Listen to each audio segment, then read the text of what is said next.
Hello बच्चों। आज हम अपने एडवी क्लासेस के चैनल पे अपना जो चैनल है हम प्रॉपरली स्टार्ट करने वाले हैं। और जो आज हमारी पहली वीडियो होने वाली है वो क्लास ट्वेल्थ को लेके होने वाली है। अब क्लास ट्वेल्थ के लिए जो हम टॉपिक स्टार्ट करेंगे वो चैप्टर नंबर 3 से, यानी कि हम हमारा जो चैप्टर है चैप्टर 3 मैट्रिक्स से स्टार्ट करेंगे। पर अब यार मैं बताऊँ, लास्टली बात करूँ या उससे पहले की बात करूँ, कई बच्चे मुझसे पूछते हैं कि सर थर्ड से मत करो, आप फर्स्ट से कर लो, सेकंड से कर लो। यार देखो, फर्स्ट और सेकंड से मैं स्टार्ट तो कर दूँ, थोड़ी सी प्रॉब्लम बस तुम्हें ही आ जाएगी। देखो, फर्स्ट चैप्टर हमारा थोड़ा सा ऐसा है जो हमें इजीली समझ नहीं आ पाता, क्योंकि वहाँ एक मैथमेटिकल कैलकुलेशन नहीं होती है। और हम मैथ को जब तक ही मानते हैं जब तक कि वहाँ कोई मैथमेटिकल कैलकुलेशन हो। और सेकंड जो चैप्टर हमारा है, जिसका नाम है हमारा इनवर्स ट्रिगो। अब यार देखो, इनवर्स ट्रिगो है, ट्रिगो में वैसे ही हमें प्रॉब्लम आती है, अगर ये इनवर्स हो गई तो और थोड़ी सी प्रॉब्लम हमें आ जाएगी। तो इस चक्कर में मैं फर्स्ट और सेकंड चैप्टर को अभी छोड़ के चलता हूँ, और हम जो अपना चैनल है, यानी कि हमारे इस चैनल पे हम जो चैप्टर स्टार्ट करेंगे वो हम स्टार्ट कौन सा करेंगे? मैट्रिक्स। यानी कि चैप्टर का नाम तो है मैट्रिसेस। अब मैं बार बार मैट्रिक्स नाम ले रहा हूँ। मैट्रिसेस और मैट्रिक्स में डिफरेंस सिंपल सा है। मैट्रिसेस का मतलब होता है जब हमारे पास एक या एक से ज्यादा मैट्रिक्स यानी कि डाटा की कैलकुलेशन की स्टडी की जाती है, उसे कहेंगे मैट्रिसेस। और जब जहां पर एक ही टाइप का डाटा के बारे में बात हो रही है उसे कहेंगे मैट्रिक्स, यानी कि सिंगुलर और प्लूरल के अकॉर्डिंग बात हुई।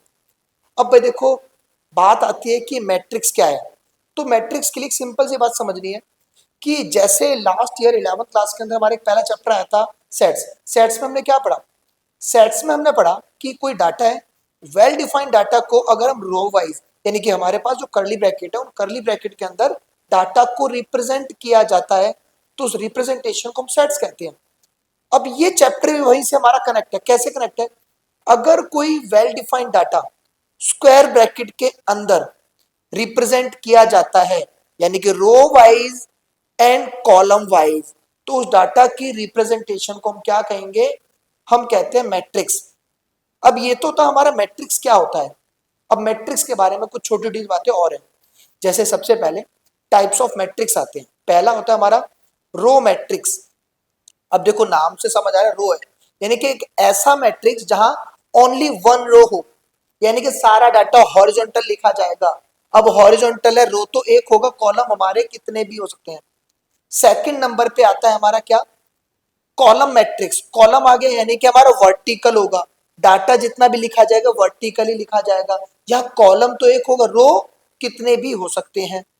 इसके अलावा हमारा अगला मैट्रिक्स आता है स्क्वायर मैट्रिक्स। स्क्वायर मैट्रिक्स क्या होगा? जहां पर row and column are equal.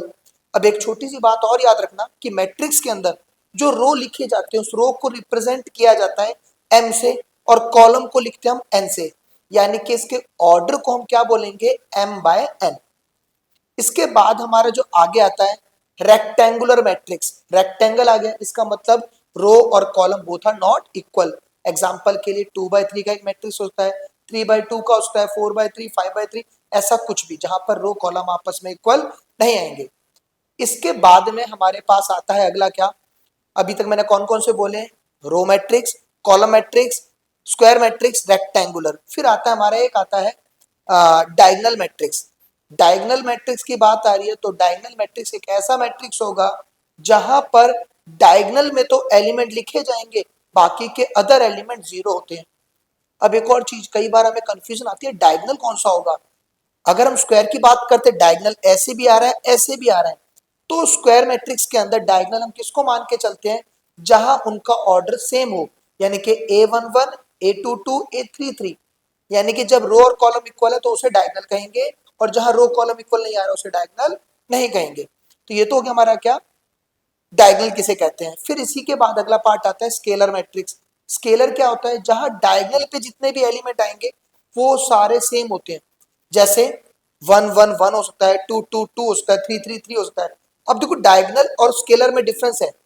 Diagonal पे एलिमेंट सेम नहीं होते, स्केलर के सभी एलिमेंट सेम रहते हैं। फिर इससे अगला आता है हमारा क्या? Identity matrix. अगर डायगोनल के एलिमेंट की वैल्यू 1 1 1 है तो उसे कहेंगे आइडेंटिटी, और सबसे ज्यादा यूज होने वाला मैट्रिक्स यही होता है। एक छोटी सी बात और याद रखना कि जितने भी हम मैट्रिक्स की बात कर रहे हैं, जैसे मैंने बात करी square matrix, identity, scalar, diagonal, ये सारे स्क्वायर मैट्रिक्स के पार्ट होते हैं। फिर एक आता है हमारा upper triangular matrix. Upper triangular का मतलब है अगर कभी किसी मैट्रिक्स के अंदर डायगोनल के ऊपर के एलिमेंट मिलके एक ट्राइंगल फॉर्म करते हैं तो उसे कहेंगे अपर ट्राइंगुलर। और अगर कभी किसी ट्राइंगल हो किसी मैट्रिक्स के अंदर डायगोनल के नीचे के एलिमेंट मिलके ट्राइंगल बनाते हैं तो उसे कहेंगे लोअर ट्राइंगुलर मैट्रिक्स।